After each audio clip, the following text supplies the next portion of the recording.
Thank you all so very much for being here today. I'm just very excited about this conversation that's about to take place. Mayors, we have part of the U.S. Conference of Mayors. We've been doing this for quite some time around the country, and when we get a chance to come together and talk about critical issues that are happening in our American cities, we take full advantage of it, and we have a good time doing it. Let me just, welcome you all to this U.S. Conference of Mayors, Mayor Hancock and City of Denver's Forum of U.S. Mayors to talk about American cities and what we are, how we're able to accomplish some of the great things that happen in our American cities. I'm honored to welcome here today members of our Metro mayors, and I want to just share with you those that I know who are in the audience. Mayor Hearn out of Bennett, Colorado, Mayor Gunning out of Lone Tree, Mayor Hogan out of Aurora, welcome. Mayor Brinkman out of Littleton, Mayor Tisdale out of Cherry Hills Village, Mayor Downing out of Federal Heights. I also want to welcome Mayor Muckle out of Louisville and Mayor Rakowski out of Greenwood Village. Would you give our Metro mayors a round of applause for being here? I also want to recognize our County Clerk and Recorder, Deborah Johnson, is here, as well as State Representative Angela Williams is here as well. Thank you so very much for being here. I am so honored to have some of my counterparts from across the nation here with us. They are the folks who are really moving this nation forward, as you will hear in just a moment. But let me welcome, and they're going to be introduced to you, but I want to welcome Mayor Stephanie Rawlings Blake out of Baltimore to Denver, certainly Mayor Scott Smith out of Mesa, Arizona, and Mayor Mick Cornett out of Oklahoma City, and Mayor Kevin Johnson from Sacramento. Now, I want you all not to do, because Kevin doesn't like when this happens.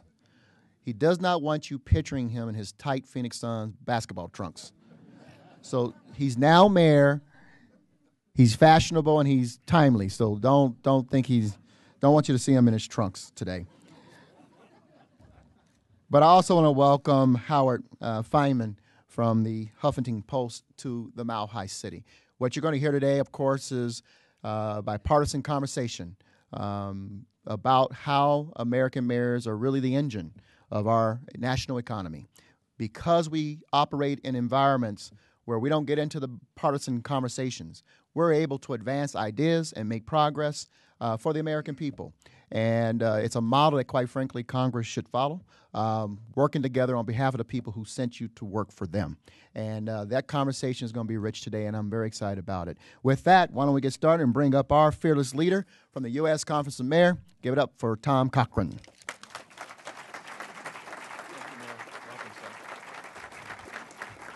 Thank you. It's good to be back in Denver. And our theme this year through both conventions has been Metro Mayors USA. And what you're doing here in the Metro Initiative, it all started here, and you've been a leader in this effort. Let's get right into our program I'm just going to tell you a little bit about our mayors. And in my opinion, they're the greatest politicians in America, creating jobs when people in Washington seem confused. Let's start from left to right. Stephanie Rawlings Blake. She was elected to the Baltimore City Council at the age of 25. She grew up in a family that was public service, legendary parents. Howard Pete, her father, was a legendary politician from Maryland. She studied politics at Oberlin and then went to Maryland Law School. She was thrust into office. She was a city council person, was thrust into office when previous mayor left for corruption. So she didn't have much of a transition period. That was in February. And in June, she came to the Conference of Mayors, and we immediately put her on the board. So the mayors around the nation saw early on the leadership. In 2011, she was elected by 87% of the vote. She came to Oklahoma City as a new mayor. We asked her, what is your number one issue? And she said one word, water. We're reminding all that water is an infrastructure issue, and so we're so pleased to have her here and to be a continuing leader within the Conference of Mayors. Mick Cornett, 2001, re-elected the second time, 87.6%, the largest in history for Oklahoma City, and then he got elected the third term, and only 4 mayors have done that. 2010, Governing Magazine says Mick Cornett is America's #1 public official. He's a TV guy. He's done sports. He can call a game. He's a reporter. He covered politics. He covered City Hall. He covered City Hall, covered City Hall. And then one day he said, hell, I'm going to run City Hall. So he ran and he got elected. On December the 31st, Christmas Eve, on 2007, he got on the scales. And he said, gee, I'm obese. And so then he launched an internet site. This city is going on a diet.com. He appeared on the Ellen Show. And then he appeared in front of his zoo with 2 elephants. He had lost 40 pounds. His city at that point had lost individually as a group 600,000 pounds. So he started talking about the obesity issue before some of the others did. He lobbied hard. Sorry, Seattle, and he brought thunder to Oklahoma City. And just as hard to pass the MAPS 3 initiative, which is a $777 million quality of life infrastructure program in Oklahoma City. He's the chair of the Republican mayors, and in that position, he addressed the convention in Tampa. Kevin Johnson, Sacramento, elected 2008, reelected 2012. Chair of the Conference of Mayors Task Force on Education, he has emerged as a national voice on education reform, holding forums at both the Democratic and Republican convention, pre-screening the movie, Won't Back Down, now playing in your beloved theaters, inflaming the hell out of the teachers' union, but endorsed on a parent-trigger resolution by the United States Conference of Mayors. It has been mentioned, and I won't go there, about how he looked as a basketball star. But with the Cleveland Cavaliers and later with the Phoenix Suns as a point guard, he was a 3-time NBA All-Star. And then when he was in college at the University of California in Berkeley, I just wanted to point out, in 1992, number 11, worn by Kevin Johnson, was the first Golden Bear male player that was retired. He continues to give us energy on this issue. He and his wife, Michelle Rhee, are a dynamic tour de force for education reform in the United States of America, and he is the second vice president of the United States Conference of Mayors. Scott Smith, the vice president of the Conference of Mayors, is a successful businessman when he was first mayor. He was the first mayor of Mesa that was elected and not having been a city council person. And his business experience and common sense brand of leadership is changing the economic and social structure of Mesa, the 39th largest city in the United States. He has a HEAT initiative, healthcare, education, aerospace, tourism, and his iMesa initiative, both are leveraging technology for increased civic involvement. Citizens are giving Mayor Smith large economic development opportunities. 1,200-room hotel, Gaylord Resorts, the Mesa Proving Grounds, and the Chicago Cubs said they were going to move. The Chicago Cubs said they were going to move to Naples, Florida, and he said, oh, no, they're not. So he put in an initiative, and so he kept the Chicago Training Club Center in Mesa. And so Mayor Smith has some interesting neighbors. Sheriff Joe, the toughest sheriff in town, and also the not-to-be-outspoken Governor Jan Brewer. And he has many Tea Party voters in his area. So he is in an interesting political situation. Mayor Hancock, our host mayor, I was proud to be here when he was sworn in on July 18, 2001, and to sit and watch him take the oath. He graduated from Manual High School. Now, why do I know that? I'll tell you why I know it. There are 4 mayors that have served on the board of the United States Conference of Mayors that came from Manual High School. Norm Rice of Seattle, our president. Patsy Jo Hilliard was from East Point, Georgia, and Wellington Webb, the Triple Crown mayor, president of the Black Mayors, president of the Democratic Mayors, president of the United States Conference of Mayors, and now Mayor Hancock. He's been very active with us on education, but he brought a project to the Design Institute recently to Las Vegas and showed us his vision for a giant development at the Denver airport. He calls it Aerotropolis, and we want to hear more about it, and no doubt we will. Thank you very much.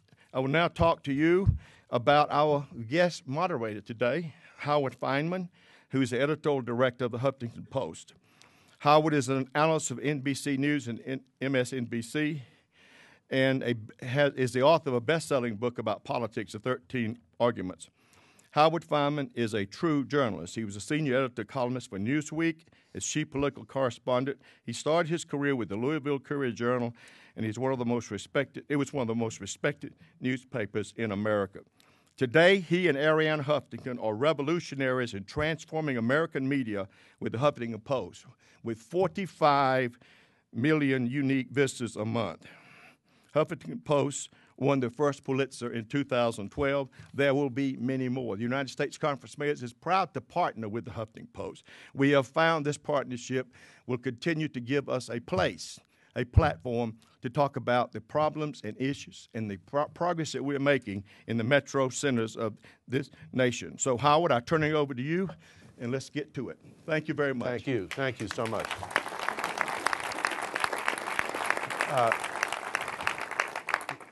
First, I bring greetings from my boss, Arianna Huffington. It is a lot of fun working at the Huffington Post. We are trying to revolutionize the business for the good. And any of you who want to write for us, send me an email at feynman@huffingtonpost.com, and chances are better than 50-50 we'll put it on the site. And a lot of people do read it. It's a participatory thing. That's number one. Number two, it's such a pleasure to get out of Washington, to come to the beautiful city of Denver. Mayor, you're doing a fantastic job here. You can see the evidence of it just at a glance. And it's a privilege and it's a tonic to sit and listen even for a few moments so far to the stories of what these mayors and other mayors are doing to deal with the realities of life in America today, as opposed to posturing for the benefit of their own political careers. It's a sign of optimism and hope that I think needs to be communicated to the two gentlemen who are going to be debating here tomorrow night, and to the country as a whole.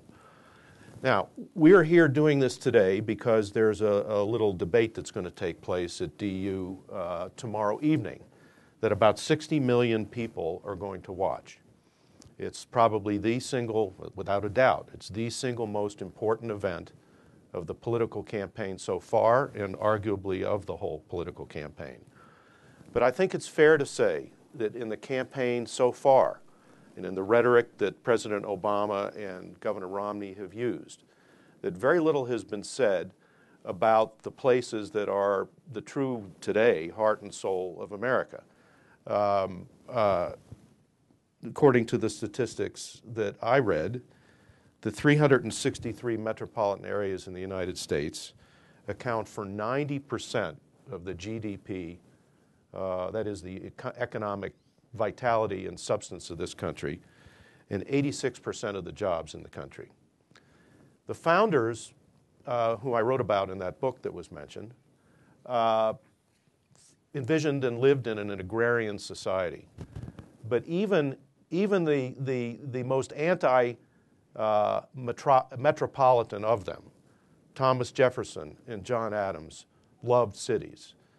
Thomas Jefferson happened to love Paris more than any other place, and John Adams, London. Those were the great metropolitan areas of the time. And I think where they here now, would be here. They might be mayors, they might be in this audience, they might be wondering why the politicians aren't talking about the fate of the cities and the future of the cities. So what I wanted to do with the mayors here is give them a chance indirectly, initially, to think of what question, if they were Jim Lehrer, okay, Jim Lehrer is going to be the moderator tomorrow night. If we yank Jim Lehrer out of the chair and put each of you in there, seriatim, what one question would you want to pose to either to both the candidates or to one of the candidates, and why? What's the most urgent thing you would want to ask them about? And we'll start with the Mayor of Baltimore. You know, it's tough, I think, for any of us to narrow it down to one question. I think as mayors, we have so many balls to keep up in the air that it's never just one thing. You know, is it water infrastructure, which is so important? If you talk to mayors across the country, There are cities whose financial stability is on the brink because of their the water infrastructure projects that they have to fund on their own. That's a big deal. Public safety is a tremendous deal across our country. A lot of the work that we're talking about, investment in job creation, education, all of those things, if there's not a platform, a foundation of safety, those things can't happen. But since you're just narrowing it down to one, I would go a little deeper and ask them what their commitment to compromise and real bipartisan effort would be, because I think we are at a crucial time in our country. There are other countries, I think, that are laughing at us because while we're playing this political game, they're passing us in education, they're passing us in infrastructure, they're growing jobs, they're outpacing us at job creation. Well, we're bickering among ourselves. And I think the time has come for us to figure out, and I think the mayors are in a unique position to help lobby and move that forward, that we cannot afford this anymore. What are you going to do to come together and bring the country together so we can move forward, our common efforts move forward together? That's it. That's well said. Well said. Mayor Cornett, if you had a chance to really go at him, what would it be? I'd look them right in the eye, and I'd say, when are we going to get serious about energy independence so we can start investing and prioritizing America? Go back 100 years when the United States started emerging as a world power. We were investing in America. We had the technology. We're investing in some really impressive projects like the Golden Gate Bridge, Hoover Dam. That's what it meant to be an American, to push the limits of investment in our own infrastructure. We come out of World War II and we build the most expansive interstate highway system the world has ever seen. It moves commerce back, our economy thrives. And what happens? The deferred maintenance starts to pile up. We do not put money back into the interstate highway system to keep up with the ever-growing congestion. We haven't invested in alternatives. We've not invested adequately in passenger rail. We have an adequate air transportation system, but the technology there is decades old. There's a lot of technology that needs to be implemented into the air traffic, especially on the safety side. Meanwhile, we spend billions and billions of dollars in other places. We've decided that the welfare of all mankind is a practical objective, and it's not. We're going to have to remember to prioritize America. And as mayors, we see the deferred maintenance piling up in our cities. We see Americans spending a lot of money in other places for political and military reasons, and it's time that they understood that we've got to be energy independent and start prioritizing the United States before we start trying to figure out how we can fix the rest of the world. Well said. Mayor, you have the mic. You're looking at President Obama and Mitt Romney, one or both. What would you ask them? Yeah, I'm excited about the opportunity, so thank you. Before I go at them, Mayor Hancock, you're supposed to be a gracious host. And right out of the box, she's criticizing my shorts when I played in the NBA. That's when they had those little shorts, too, right? Yeah. Now Not those big baggy things. Now you're getting in on it. Okay. But did you know this? The Denver, no, I got the mic now. No. The Denver Broncos have a mascot called Huddles. He was the mascot. Huddles. That is Mayor Huddles sitting right there. I wasn't going to bring it up had you not come at me first.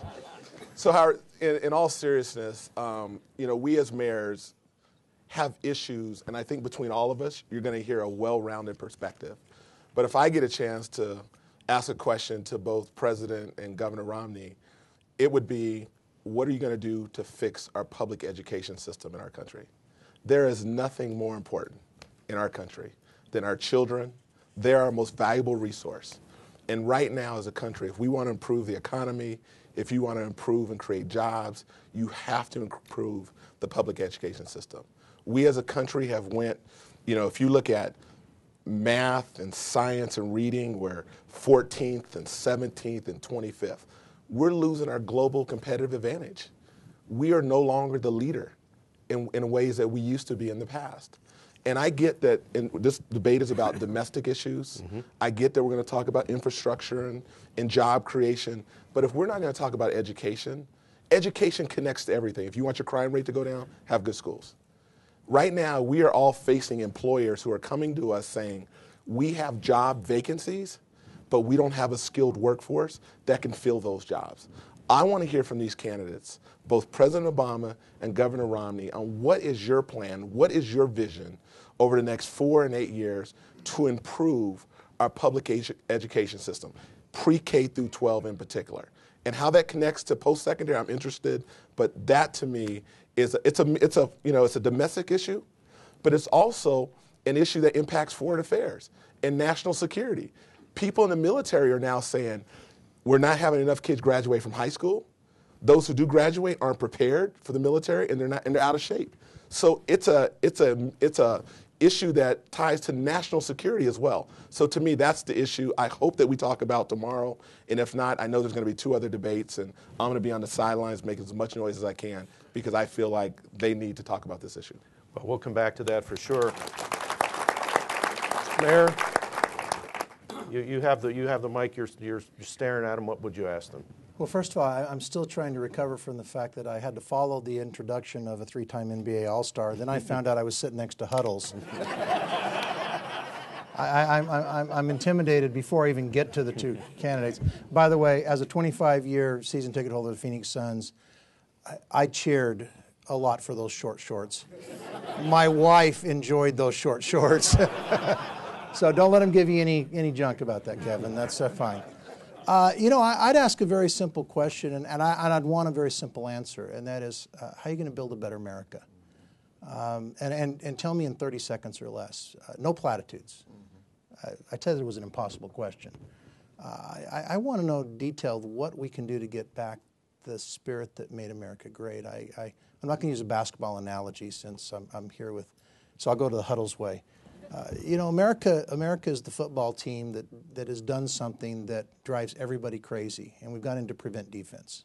And you know what happens when the team has a lead after 3 quarters? They've been throwing it up and down the field, and what do? They go into a ball control offense, and all the prevent defense does, or a controlled offense does, is prevent victory, right? And we've fallen behind. And for everything that the mayors have said, we've fallen behind in education, we've fallen behind in how we build our country, infrastructure-wise. We've fallen behind in aspiration. And that's the most troubling, is that we've taken for granted that which we've had, and that's never been an issue in over 200 years of American history.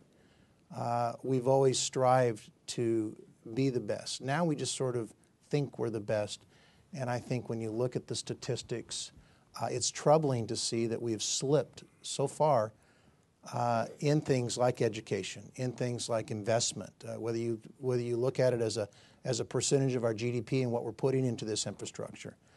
When you look at other things, we've fallen behind the world, and I want to know, in 30 seconds or less, tell me your high points that you are going to commit to change to build a great America.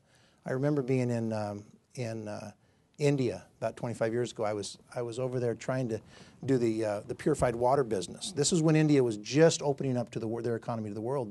They lived really a closed economic society, more closely related to the Soviet Union than anyone else until the early 90s.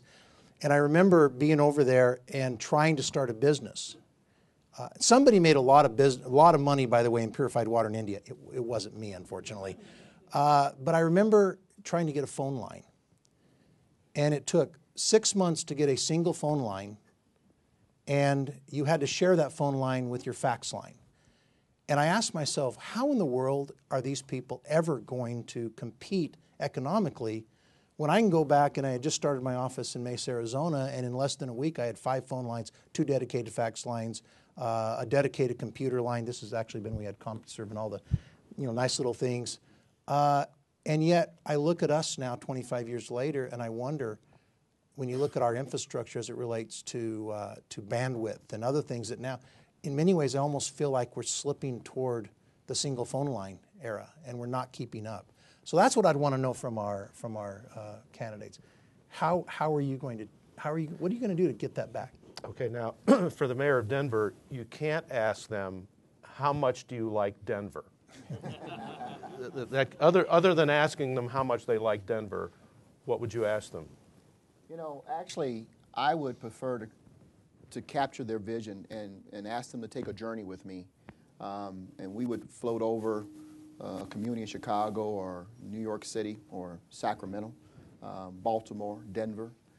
And I would want them to see a resident walk out on their porch, breathing the fresh morning air and capturing the landscape around them and thinking about how great this country is. And then I would ask them, what do you think that individual is thinking is most important to them right now about this country, about their lives?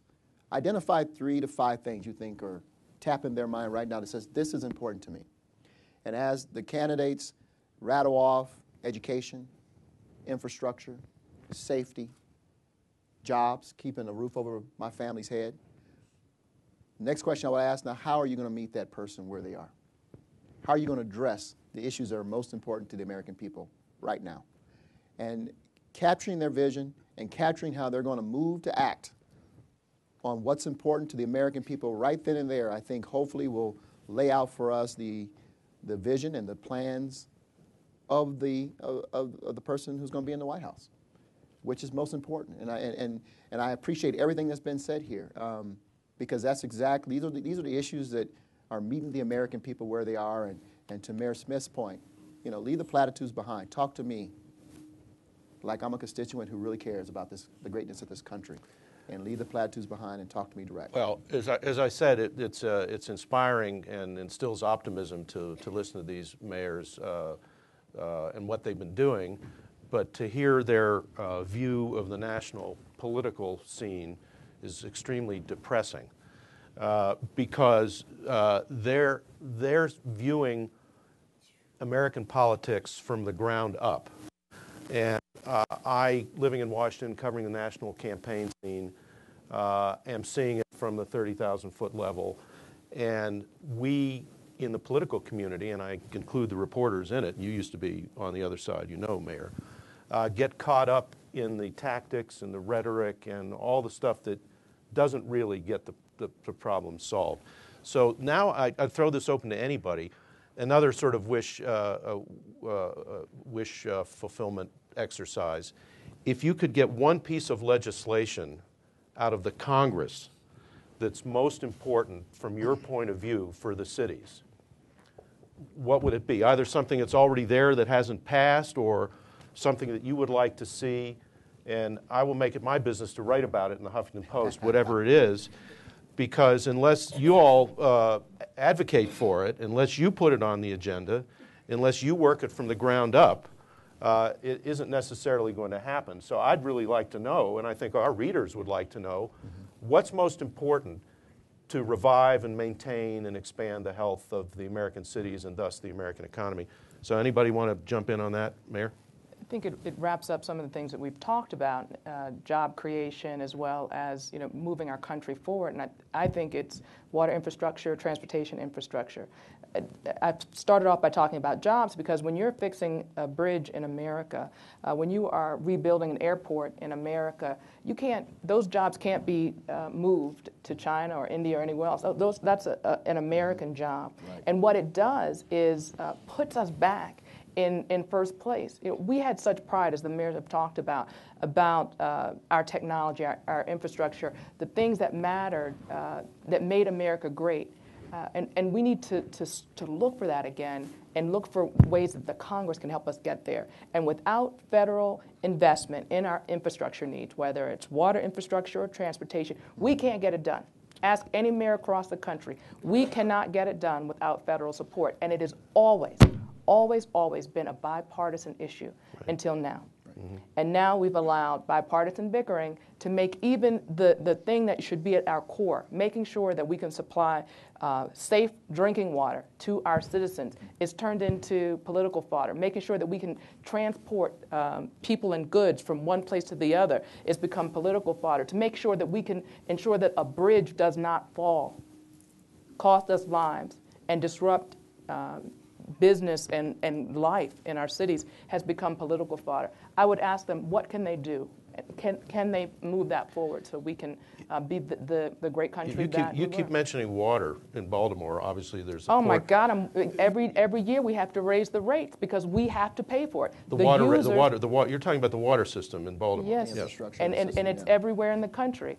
The users have to pay for all of the infrastructure. We have pipes that were around, they right after Francis got key. You know what I mean? But we have to rebuild it, and it is on the backs of the users. Everybody knows. Everyone knows that when you have the concentration of the state's elderly, when you have the concentration of the state's poor, you can't continue to raise rates every week.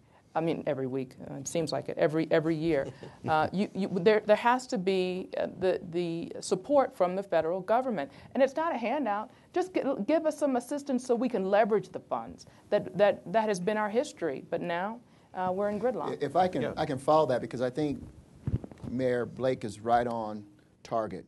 There's no secret why today Denver is the #3 city for job growth in the nation. There's no secret why today Denver's #1 in the nation for construction jobs, having created 6,300 jobs recently. It's because in 2007, at the precipice of this economic recession, Denver voters saw the wisdom of passing the largest investment in its infrastructure's history ever, $554 million. And we began to accelerate it as our own local stimulus plan to put people to work and help to retain jobs. The jobs bill that was a bipartisan compromise partnership that failed in Congress because of the bickering and the unwillingness to allow anyone to get an upper hand died. It was Washington's way of investing in the same infrastructure strategies that we did on the local level. Would have kept people working, would have put people back to work, would have kept the construction industry moving, investing in those critical infrastructure projects that Mayor Blake has just laid out. And unfortunately, damn the American people, because of the bipartisan environment in Washington, it died. And it's unfortunate. And we were unable to move forward with creation and retention of jobs as a result. Can I ask you a question? Would Denver have, in a way, had that passed, would the fact that Denver people on their own had put their money where their mouth was, right, would that have penalized you in terms of what you would have gotten from the federal effort? No. I mean, not in a sense, no. It would have been a perfect, I think, complement to what Denver was doing because we would have been able to make further investments in our transit program, Fast Tracks, and extend it into some areas that we're struggling to extend to today. It would have been ways for us to prioritize those investments that were outside of the investments locally that we've already made. So this would have impacted our state and impacted our region in a very positive way. Now, you're from Oklahoma. If you could wave a wand and get a piece of legislation that you think was necessary, if you do think one was necessary, what would it be? And then I'd also ask, if you think that Congress, even today, if you go into the old part of the Capitol, you can see that the columns, the Corinthian columns in the old part of the Capitol are decorated with corn stalks. And that's, to me, a symbol of our agrarian roots, or ethanol, yes. Subsidized fuel. If there's still a rural or anti-metropolitan, if you will, not anti-city, but anti-metropolitan bias in the Congress, in addition to the bickering and the partisanship that the mayor of Baltimore was talking about. As far as the bill that continues to languish, there's a bill called the Main Street Fairness Act, which seeks to level the playing field between internet sales tax and brick and mortar stores. We have stores in our communities that are not able to compete with internet sales, and they close their doors and jobs go away. And cities that receive sales tax as revenue don't get that revenue. And so in times of where it's really, really difficult, if not impossible, to increase taxes, we're actually seeing our revenue shrink because of continued sales tax that takes place over the internet. That huge. Needs to be addressed. That's not going away, but it needs to be addressed on both fronts. I'm not sure what the Huffington Post position on that is, Frank. You're for us. Okay. If you don't have a position, you can adopt ours. Okay, go ahead. Free of charge. the question is, does But- the but Huffington that's- Post sell anything of value? Yes. Oh, we okay. I just absolutely want to make do. sure we understand that. We absolutely do. So from time to time. From time to time. Well, that's a huge issue. It is. And good luck defeating Google and everybody else in D.C. Slowly we're starting to win those battles because they're seeing the kind of the wisdom for the betterment of the country. They're going to have to start leveling the playing field, and they see that that's the way the tide turns. But we've been waiting a long time. I mean, we've been talking about this issue for 10 years, and we just keep tweaking it, but we still haven't gotten there. As far as your question about have they favored agrarian types of economies as opposed to urban economies, I haven't necessarily seen that. In Oklahoma, 75% of our economy comes from the metro areas, and so we're seeing the urbanization that the rest of the world is seeing. People are moving to the cities, and Congress reflects that? I'm not sure that Congress reflects that. I'm not sure they recognize To it. answer my own question, I think to some extent Congress is a little behind the times on that, and that in addition to the partisan bickering you're talking about is a factor. Kevin? Well, I think, again, all of us probably agree, and one of the important things for us now is we need a balanced budget, ultimately at the end of the day. And I cannot understand why both sides cannot get together and create a balanced budget. I think most of you know this, and I think one of the points that Howard talked about earlier, cities make up the majority, our metro economies, 84% of the population. We create 86% of the jobs, 90% of the GDP, 91% of income, all come out of metro economies. So we are the ones hit and impacted most when there's not a budget that's balanced and put in place. So now what they've come up with something called sequestration, that all of a sudden if they can't balance a budget, they're going to make 8.2% cut across everything.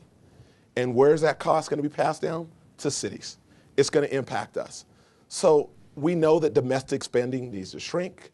We know non-domestic spending is real. We know we've got to figure out some way to increase revenue in some shape or form.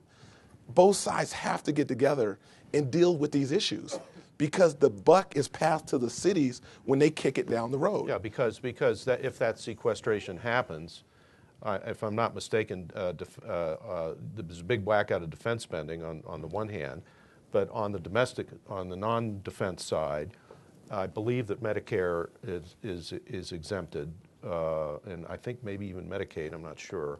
But the big cut of $50 billion in the first year will come from domestic discretionary programs, which are all the things that you Title I, care about. And why that's important for us is there's no accountability. We as mayors don't have the opportunity to say we're not accountable. We actually want to be accountable, but we're where the rubber meets the road. So if you want to create jobs, then you have to entertain and have conversations with mayors. One of the things that we did collectively, which I'm really proud of, there was a transportation bill. Year after year, they would not pass a transportation bill. We as mayors, Democrats and Republicans, got together and lobbied in Washington over and over and over, and we successfully got them to pass a transportation bill, $54 billion. That was a big deal because when we talk about infrastructure, this is what the general public understands, that infrastructure is the right thing for both Democrats and Republicans to invest in. It creates short-term and long-term jobs. The general public would even willing to be taxed if there was some accountability on infrastructure because they know it creates jobs. Infrastructure, roads, bridges, highways, as Mayor Cornett talked about, waterways, these are the things that put people back to work immediately. And there's all this politicking and partisan gamemanship going on in Washington. And what I'm terrified for, once the election is over, you have a lame duck session. Everybody's going to come back. And what we need them to do is put politics aside now that the election's done and get together and balance a budget and let's move forward because we are ready to put people to work immediately in our cities.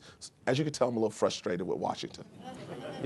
How about you? If there's a piece of legislation, they've already mentioned infrastructure legislation, they've mentioned the partisan bickering, they've mentioned the budget crisis that's about to hit us again with the Common fiscal theme, cliff. Common theme.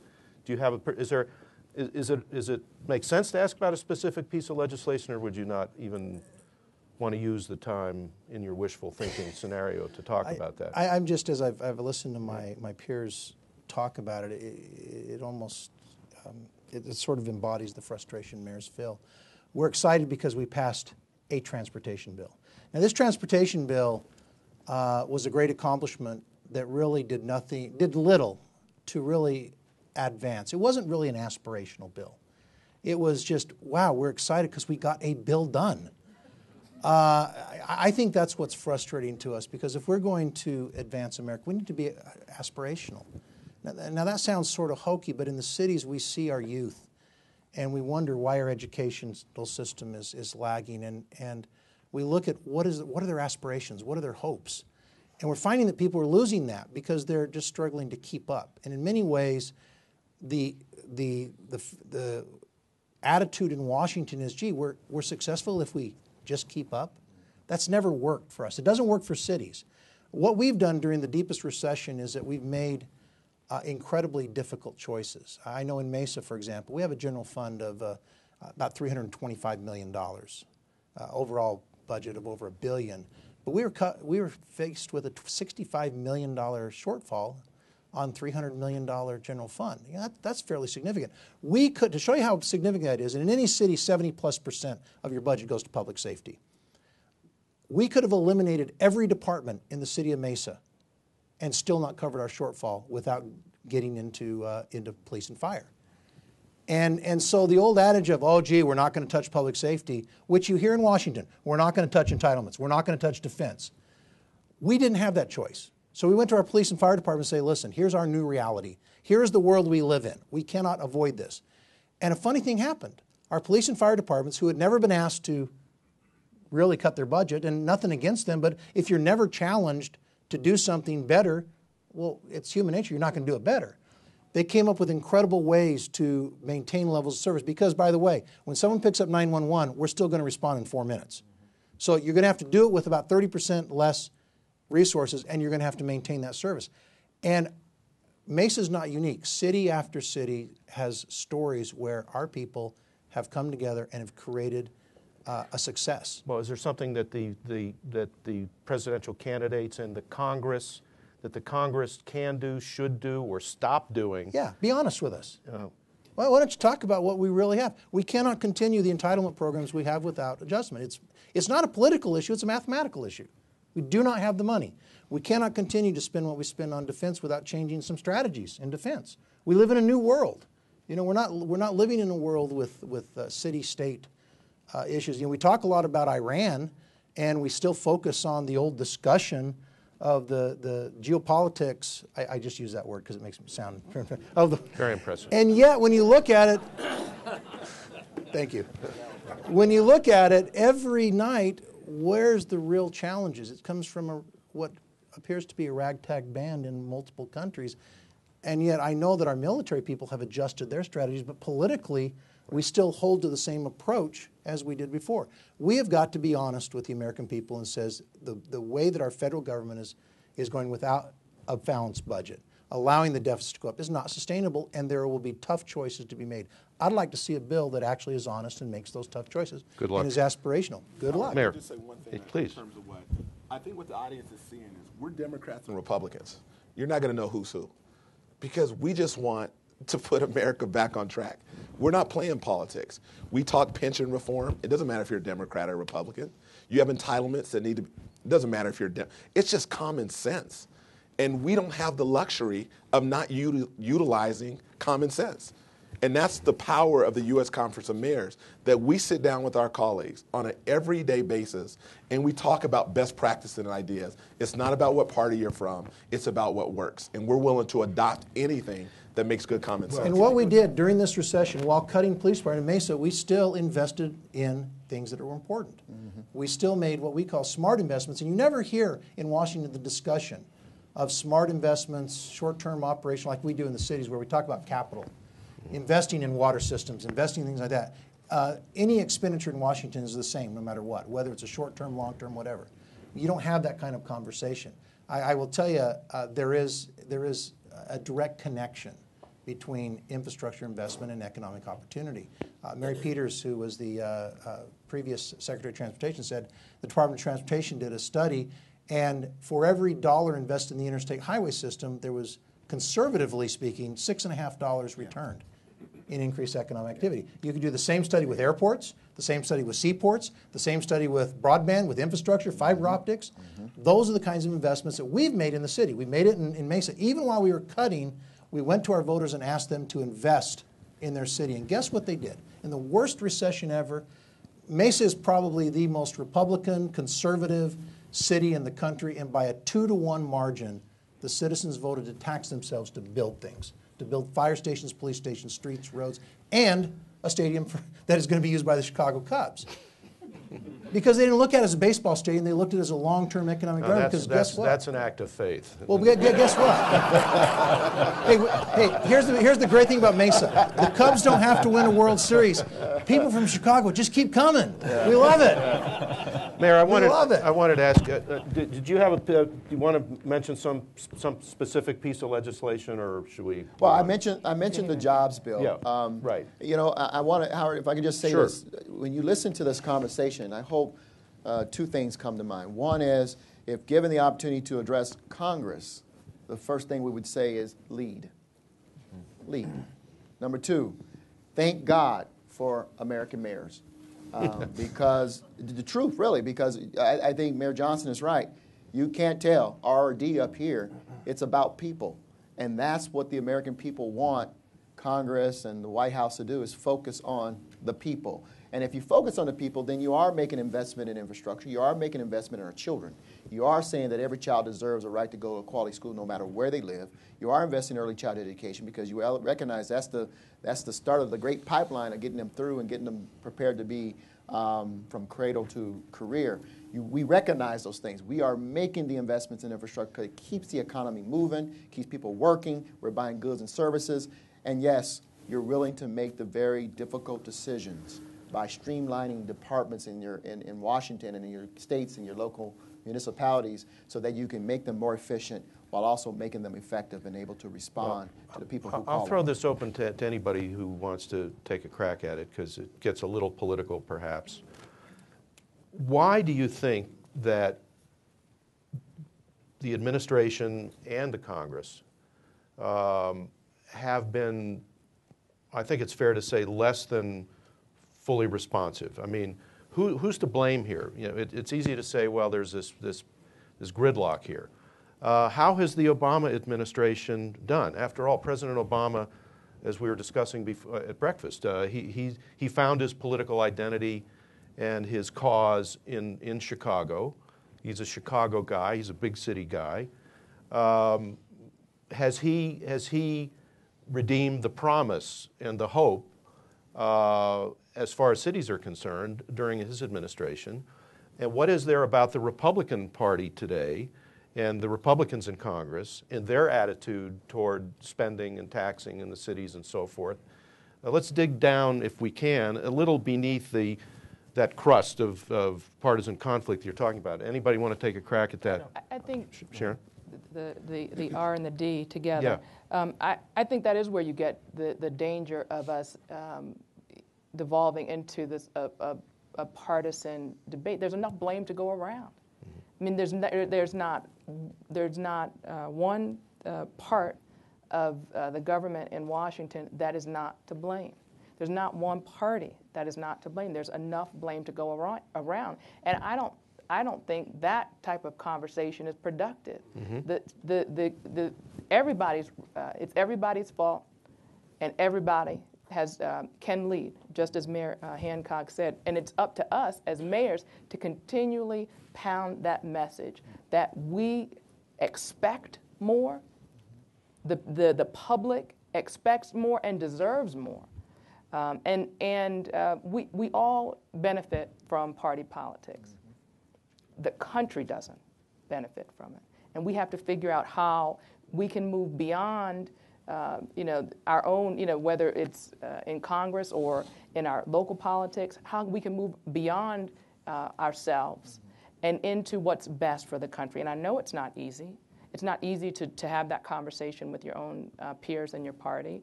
It's certainly not easy to have it across the aisle, but that's the conversation that needs to be had. And that's where, again, we've said it a million times and we'll continue to say it, that's where the country's mayors are uniquely positioned to have that conversation, because we do it every single day. We find common ground, we work together, and we make the tough decisions. Because there's no, as Mayor Johnson said, we can't kick the can down the road. At the end of the year, if I don't have a budget, my head's on it's on the chopping block. Nobody's putting up with that. Nobody's saying, well, the Republicans wouldn't allow her to do it. Who cares? They don't care whose fault it is. They want us to get the job done. And that's the message that we have to continue to drive in Washington. I would say that there's plenty of blame to go around to both parties. There's no question about that, and it's almost historical here, if not hysterical, in the last 10 years. But I would also draw a difference between the legislative branch and the executive branch, whether you're talking about the city, the state, or the federal level. I think sometimes people elect a legislative person for a political philosophy that they want them to fight for. Maybe it's to stop something that they don't want to happen. But I think when it comes to an executive branch, whether it's a mayor, a governor, a president, they're electing that person to make things happen. And for that reason, I believe that the executive branch person needs to go to the political center of the legislative branch. Mayor Smith talked a while ago about his list of initiatives for an infrastructure package. I can assure you, without having talked to Scott about it, it wasn't his list. He didn't draw it up and then say, pass this. There was some compromise that he probably worked out with the business leaders, with the city council, and at the end of the day, they passed it and advanced it forward. If he had his list, his own list of everything just he wants, it wouldn't have passed. And maybe he would have fought on principle for something that he believed in, but at the end of the day, the citizens of Mesa wouldn't have benefited. Mayors have to make things happen or they don't get reelected. And I think that extends onto the executive branch for governors and presidents as well. And you probably got the feeling that we're sort of up here on our high horse and bragging. I'm proud to be around mayors, but I recognize that we're in a different world than people in the legislature, and Mayor Cornett brought it very well. People run for the legislature most of the time nowadays because of a certain ideology. That's what drives people to run for legislative type offices that we've had, state legislators or whatever. And people elect those people, and then they expect them to go in and all of a sudden start compromising. I think the issue is the system. I used my own senator, Senator McCain, who made a career out of being the maverick, the one who would go across the aisle and everything. You haven't seen that too often in the last 2 or 3 years. As a matter of fact, in his last campaign, he was hammered and was at risk because he was the maverick and didn't toe the line. Now, that was a Republican issue, but you see the same thing on the Democratic side. I haven't seen a whole lot of Democrats cross the line to vote with Republican senators any more than I have Republican senators cross the line to vote for Democratic issues like you used to see. Even the small handful that used to do that. What do we have? The gang of 7 or that tried to get something done? They don't even talk about the gangs those things. come in various sizes. Yes, they do. But you don't even talk about the gangs anymore. And generally, when there's a gang, it means that nothing is going to happen. You got it. But at least they talk about it. At least they, The cities, and I want to, we've been put in a situation that is not of our choosing, but like Mayor Rawlings Blake said, we have to perform. I mean, if you sign up for a mayor, you don't get to choose how you respond. You have to balance your budget. You have to pick up the garbage on Thursday, and your firefighters and police officers better respond when someone picks up 911. Go ahead. Let me see if I can get, again, to the heart of this for me. It's if Democrats and Republicans aren't willing to come together and just talk and try to problem solve, nothing's going to happen. Nothing's gonna happen. It's just the bottom line. And nothing does happen. So for me, as I played in the NBA, which was great, and when I traveled around the NBA, other cities, I would try to meet people in other cities. So I was in Boston. I said, I want to meet Senator Ted Kennedy, like Uncle Teddy, right? Like how cool a deal would this be to meet Senator Kennedy? And I got a chance to meet with him, and we're having a conversation. At the end of it, I said, Senator Kennedy, our public schools aren't doing well. This is 1993. Our public schools aren't doing well. And I'm a moderate Democrat. And I said, what do you think about charter schools? He said, I don't know a whole lot about charter schools, but I agree our public schools aren't doing well. And I remember leaving the meeting thinking, if Uncle Teddy doesn't know how to fix our schools, who does? So as a young person, I was discombobulated because I'm figuring if he can't fix them and doesn't have the solution, and he's a high-ranking senator, who does? A year or two later, I'm in Washington, D.C., and I'm thinking, who can I meet in D.C.? I want to meet Justice Clarence Thomas. And if I might say, I didn't think he and I would have anything in common but the color of our skin. So I walk in with him, and after our meeting, I ask him about public education, and he gets real serious about charter schools, and he says, if I was a single parent and I had a daughter that was trapped in a poor neighborhood and was forced to go to a failing public school, I would support charter schools, and I would do anything possible to make sure my daughter had access to a high-quality education. And I remember leaving there thinking, where I thought I was going to get the answer, I didn't get it. And had I not had a conversation with somebody on another party, I wouldn't have been exposed to that. The beauty of the story is we all have our principles that we believe in, but you have to abandon your assumptions, and you have to be willing to sit down with people on the other side. And I'm a huge supporter of President Obama. However, I would like to see him even more proactive in terms of having conversations with folks on the other side of the aisle. The beautiful part of this whole story is that Senator Kennedy, many years later, was a part of a bill where he and Gingrich came together to support bipartisan legislation to improve public education. You need elected officials that have courage and they're willing to reach across the aisle and admit we don't have all the answers and maybe somebody else does, and regardless of where the right answer comes, we can evolve and accept that for the greater good. Well, I think that President Obama would say and has said that he reached out, and when he reached his hand out, it got bit. But I do think that politics, in part, is the art of gritting your teeth and insisting on continuing to talk to people who you know don't like you. And the fact that they don't like you is why you have to talk to them. You guys have to do that every day, every minute of every day. You can't, so what were you going to say, Mayor? I love that. That's a very good point, because we do have to engage and converse with folks that we know. I know you don't like me, but that's not the point. That's beside the point. We got to have a conversation for the good of the people. There's one element that we haven't talked about here, and I think that's the people. The beauty of our republic form of government is one word: accountability. It's built so we can hold elected officials accountable. And unfortunately, the American people we've forsaken our role, we've abdicated that role, and that's why incumbency is 96%, and 96% of the folks who are incumbents are returned to Congress. Here's what we get the opportunity to do. If we hold people accountable every 2 years, we get to say to our representatives who go to the House, you're not reaching across the aisle. You're not willing to make the tough decisions. You're not willing to represent the people. Every 6 years, we get to do it with the U.S. Senate. Obviously, the highest form of the elected official, of course, is the president. We get all into it every 4 years. But what we are not doing when incumbency is that high, you got to say there's not enough accountability in that equation, because you wouldn't have such a high return rate. We need to get back to the focus of the beauty of the republic form of government. Hold elected officials accountable, just like you and I feel it every day. Mayor Blake, Mayor Johnson said it, Cornette said it, Smith has said it. If we don't pick up that trash on time, if police don't get to your door within the 10 minutes after calling, our ambulance within 4, our firefighters within 4, if there are potholes, if your water system's not working, your budget's not balanced, Hancock is gone. You hold me accountable because I'm the closest, most accessible elected official to you. I didn't come here expecting to ask this question, but to go from the most tangible things like the water and sewers and garbage and police and everything else to the most abstract. What I hear from all of you is a lot of concern about whether our overall national political system is or can work. I mean, what I'm hearing here is almost a kind of centrist, I won't say third party kind of thing. And I'm not going to predict that because it never happens, or last time it happened was 150 years ago. I mean, but do you all have faith that this system can correct itself at this point? I mean, President Obama, like him or not like him, agree with him or not, however you rate him, he came in saying, I want to change the way things work here.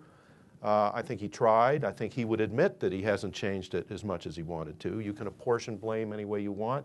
It's the Republicans' fault. It's his fault. As you said, Mayor, it's everybody's fault. I mean, how hopeful are you that your voices can be amplified in a way that can kind of shake these people on the national scene? Well, I think that it's an easier It's a pretty task, profound question.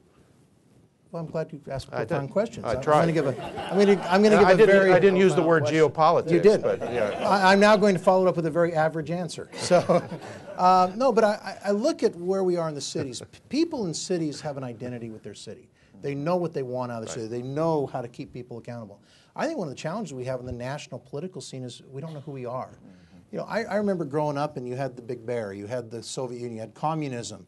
And Democrats and Republicans would fight over how to fight communism, how to spend the defensive the Defense Department budget, but they were still focused on the same thing, and that was fighting communism. They had the same overall objective. We had the same identity. They had different ideas, and that's what you see at the city level. We have an idea. We want to build a great community. We want to do things, and what you'll see in the city level is you'll have different ideas of the path you take to that. But the objective is the same. I don't know what our objective is on a national level anymore, and I don't know anyone's really identified what that is. And I think that's the challenge, and that's where true leadership comes in, is we need to identify what we are as a nation and where we're headed as a nation, and we don't get that. You want to fix education, figure out where education takes you, where education will take us as a country. I think that's why we have such a hard time fixing education, is we haven't really decided as a group where it's going to take us. I think the part of the system that's broken is the party system that only allows extremists to wind up in Congress or at the state legislature. We redraw lines to protect incumbents, and that's unfortunate. You know, it ought to be an open opportunity for the best person with the best ideas. We've created a system where it's really hard for a centrist to get into the legislative branch. Right. And I think that puts additional responsibilities on the executive branch, as I said before, to move to the political center. I don't know how you fix that, because it's getting worse. I thought it was bad in 2000 when they started redrawing the lines. It got worse in 2010, and I didn't think that was possible. How do you have an institution which Congress has on its good day has 10, 11% approval, and yet you're reelecting? It's right down there with TV pundits. Yeah. And yet you reelect 96, 97% of the incumbents. Yeah. That disconnect is so striking that it makes you wonder about the entire system. One thing that relates to what Mick Cornett said is in California, which we don't do a whole lot of things very good, so let me put that out there, full disclosure. But what we did is we came up with something called an open primary in California, which gets rid of the extreme left and extreme right. You're creating an environment that people can get elected now if you're on the left, if you're right center or left center, you can get elected. That's a big deal for California, because now what you're going to have is candidates not kowtowing and just catering to the extreme left or the extreme right. The independents, those folks that are right or left of center, that is where the real solutions are. And if you think about President Clinton, who gave an amazing speech at the convention, when him and Newt Gingrich got together, and struck that deal, that was powerful, and there was compromise on both sides. But they understood what was at stake, and they fought for that middle. Yeah. California is finally taking a step in that direction, which starts to offset some of the challenges of the extremities of both parties. I've heard two relatively favorable mentions of Newt Gingrich here, which is interesting. People like it's amazing what time does. Well, people like the old Newt. As erratic as he could be, and sometimes juvenile. He also had he thought outside the box, and he did do deals. And Bill Clinton was smart, and Ted Kennedy was smart to deal with him at the time. You look, as a Republican, I get frustrated when the Republican parties have rewritten Ronald Reagan, who is a model for me, and have completely blocked out the deals he made with Tip O'Neill. And the fact that at the end of the day, while Reagan was very principled, he was also very pragmatic, and he recognized, you give a little here to get a little more there, and that's an art that's lost. Also, he was the ultimate anti-communist who ended up sitting down with the bear that you mentioned before. Because he recognized what he needed to do to get to that ultimate goal. You mentioned Newt, and I don't want us to lose something that was just said here, and that is, how there have been these, I think you used the term radicals, who've kind of infiltrated the parties and moved people one way or the other. You know, if you actually, and I'm a political scientist, and I study politics a lot. If you study people like Newt and you study Mitt Romney, how they have moved so far to the right, and you have to ask, what was it about them, or what entered into the equation that moved them so far to the right? All you got to do is study videos of their speeches, their debates, and you immediately see this kind of a movement to the right. And you don't understand, at least I don't understand what has entered. Maybe it's the Tea Party. Try covering the Republican caucuses in Iowa. Yeah, and so I mean, I guess Right. that's the point. You see kind of the infiltration of kind of the real far radical right that have taken over the party. So there is some truth to the infiltration that has just been mentioned. Well, they're to be bipartisan about it. They're people with their head in the sand and both in the ideological sand on both sides. It's difficult to have to Well, talk about I don't know the how much blame time game. do we have? What'd you say? 10 minutes. 10 minutes. This has been very educational and it's gotten gloomy. So. I warned you. Okay, we're in a beautiful, we're in a building, a world-class piece of architecture here in one of the most beautiful cities in the world. And on a more optimistic note, I wanted to ask you all, give me an example of something really, some project or idea or something going on in any city that you've noticed, in your city or somebody else's city or around the world. I'm assuming you study other cities around the world. Just leave us with an interesting idea of the creativity of cities today, if that makes any sense. You go ahead. So Don't mention water projects. I will not. Okay. I will not. I can do subject, verb, and not water. I can do that. So, one thing I want to leave us with is, as we talk about the common ground, or the common effort and purpose, the common direction of our country, is to talk about innovation and where I see job creation in the future. Not just me, but I think it's commonly known that STEM is very important. Our science, technology, engineering, mathematics. Right. Innovation is going to be how we create jobs in the future, and I think that's something that we as mayors, Republican and Democrat, can get around putting those investments in STEM education, so we can do things like you were talking about ethanol. Talking about the corn stalks. I just visited a research facility in Baltimore where they're growing algae that produces ethanol. I never thought that we'd be talking about that. I also met a scientist that is studying mollusks in Hawaii that hold the key to the cure of cancers. That is research money that is well spent, that is going to lead us to energy independence and a safer, a healthier population. That's where we need, that's common ground. We can talk about making those investments in innovation and education so we can create the country that we want to see based on the strength of the innovation. I thought we talked about Bill Clinton's speech, or we were talking about it earlier. I thought if you listen to Bill Clinton's speech, one of the things he was bragging on justifiably was money that was put in by the federal government to the Human Genome Sequencing Project that then ended up becoming having a multiplier effect in San Diego, in the San Diego area, and basically turning San Diego into one of the sort of global homes of genetic research and industry. And similarly with artificial environment design in Orlando, building off of Disney and so forth. And that was an example of private industry, nonprofit research like a Johns Hopkins or whatever in Baltimore, and the government.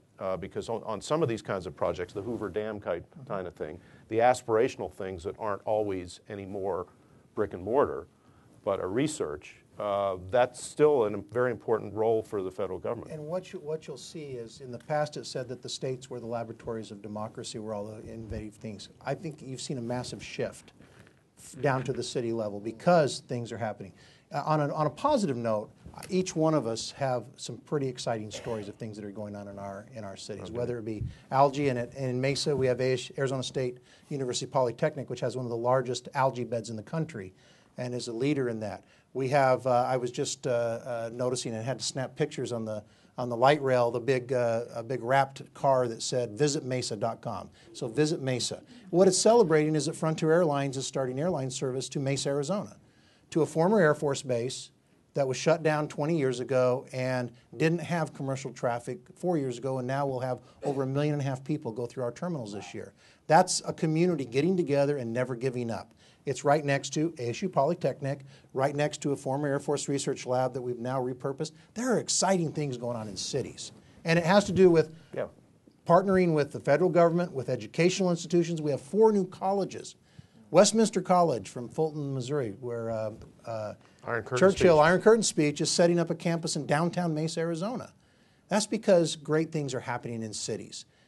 Because I think people are frustrated at the larger scale, so they're coming back to their neighborhood. And each one of these mayors and any mayor in the country can tell you about good things that are going on in cities, because I think this really has become a bottom-up type of effort, both in economic development and infrastructure and those things.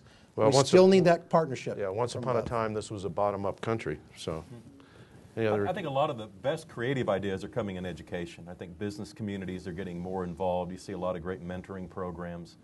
I have a lot of optimism that we're going to turn the corner on education, that we're going to be able to reinvent this system. But it's hard extracting 100 or 200 years of history and coming up with a new design to educate our kids. But I feel confident we're going to do it. I think we're close. And it's going to be a combination of public, charter, voucher, whatever, all those above. Yeah. And the classroom, the whole idea of a classroom with a bunch of desks facing the blackboard. If we started from scratch, is that the way it would look? And I suggest it would not. We need to take a fresh look at everything. Any other ideas you want to mention before we go? Go ahead, Mayor Johnson.